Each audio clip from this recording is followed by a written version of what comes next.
This episode is brought to you by my bookkeeping strategy sessions.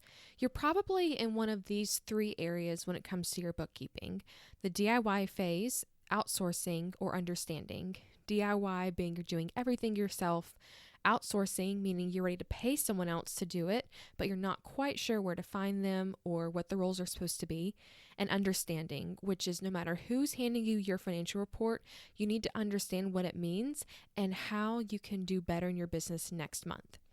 Each of these stages comes with different struggles and questions, and I can help with all three.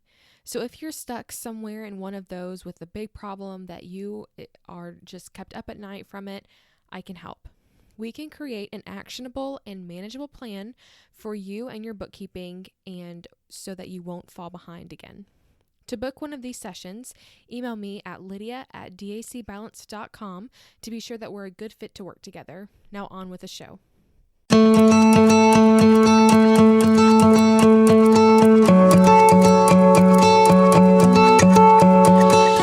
You've started a home-based service business and you've found that running a business is harder than it looks and more overwhelming than you ever thought it would be.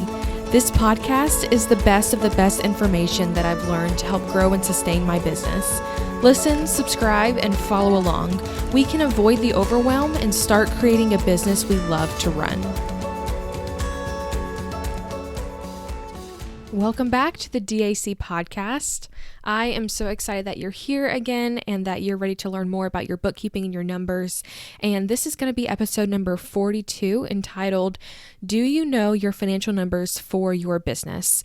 Now, if you've been on like Instagram or even on Pinterest, I've seen these memes where it says, know your numbers. And most of the time bookkeepers are posting that saying, do you know your numbers? I can help you find out what your numbers are and so on and so forth. But what does that actually mean? Like, what do bookkeepers actually mean and CPAs mean when they say know your numbers? Well, I'm going to give you a few ways that you can kind of gauge yourself on and test yourself to see if you know your numbers or if you don't. But first, before we start, I wanted to introduce myself. My name is Lydia Miller, and if you're new around here, welcome. If you're returning, I'm so glad that you're back.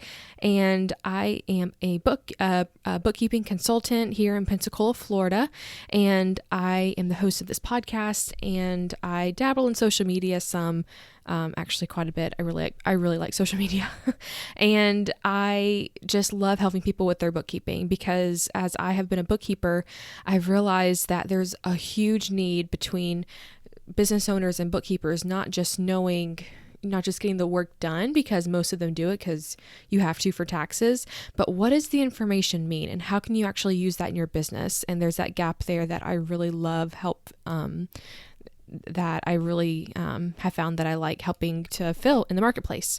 And so that is a little bit about me and what I do here, and I'm so excited that you're here again. So what I want you to do is to take out a sheet of paper and write down the questions that I'm going to ask you in just a minute. And then I want you to answer them the best that you can. And if you can answer them all, or if you can answer close to them, then you know that you know your numbers. And if you have no idea what the answers are, you probably don't know your financial numbers.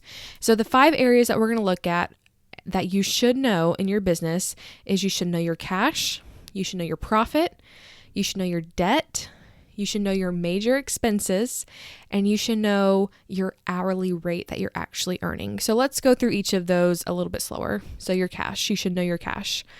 How much cash do you have in the bank right now?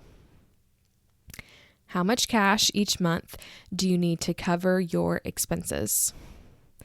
And how much cash are you currently bringing in each month? Just an average. And what are the slow months that aren't bringing in enough cash? So again, know your cash. I want you to either write these down or jot down the answers, and you can replay this in just a few minutes. But those questions again are, how much cash do you have in the bank right now? How much do you need to cover your expenses? How much are you bringing in each month? And what are the slow months as far as cash flow goes? All right. So that was number 1, know your cash. Number 2, know your profit. So my first question for you is this: what is your profit monthly? What is your monthly profit? What programs or services are most profitable in your business? And why are they the most profitable in your business? So remember, your profit is your income minus your expenses. That is your profit in your business. So what is your profit? What programs or services are most profitable for your business?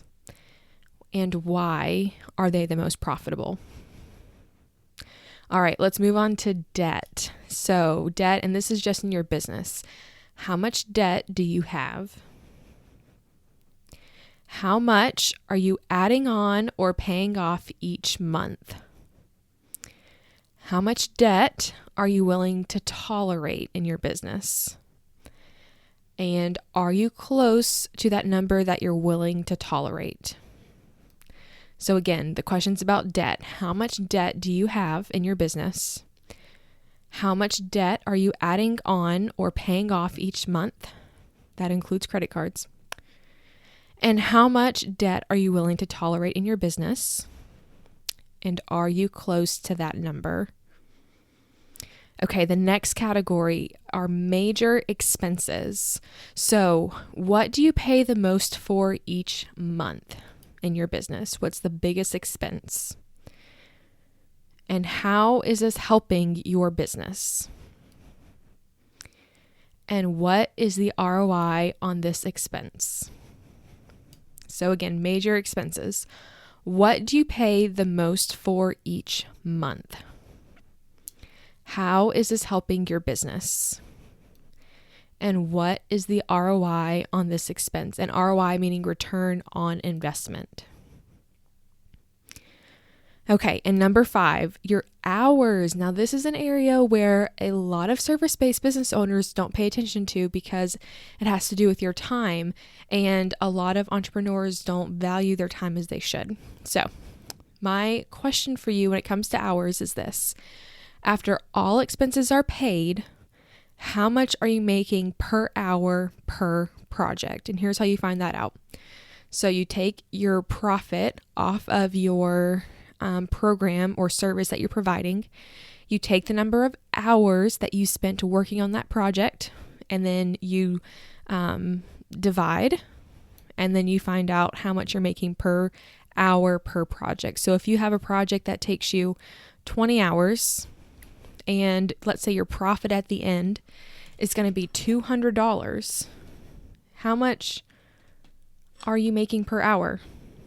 As far as my calculations go, that is $10 per hour if you're spending 20 hours for $200 in profit. So this is going to vary between projects and between the complexities, and you want to know this because it'll be eye-opening as far as if you should raise your prices and how it gives you more confidence to say, I am worth way more than $10 an hour. You're able to figure that out and then charge more if you need to. So after all expenses are paid, how much are you making per hour per project in your business?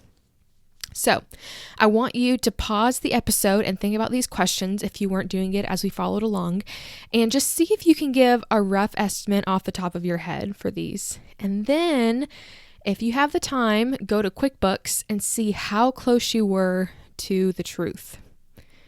If you weren't close at all, first off, if you were close, high five. Like, I am giving you a virtual high five right now. Way to go. That's amazing. But if you weren't close, you may need to spend more time each month familiarizing yourself with these items. And I can help you with that for sure. And I can also help you if you just aren't even sure where to find the information that I was talking about, or if you're totally lost, but you really want to know the answers to those questions in your own business. And I would definitely be honored to work with you for that. To get started, you can email me, lydia@dacbalance.com, and just type in the email just the problem that you're having in your business, and then we can figure out a way to move forward from there. And so as you're asking yourself these questions, I want you to not feel guilty if you didn't know them. This was just supposed to be an eye-opener for you, because I think so many times when people post know your numbers, or you hear that, you think, yeah, but like, what does that mean? Like, what does that actually mean for my business and how can I actually figure that out? Well, those were several ways to find out if you know your numbers. If you have a grasp on those things, you're probably doing fine. Like, you probably are paying attention to your finances.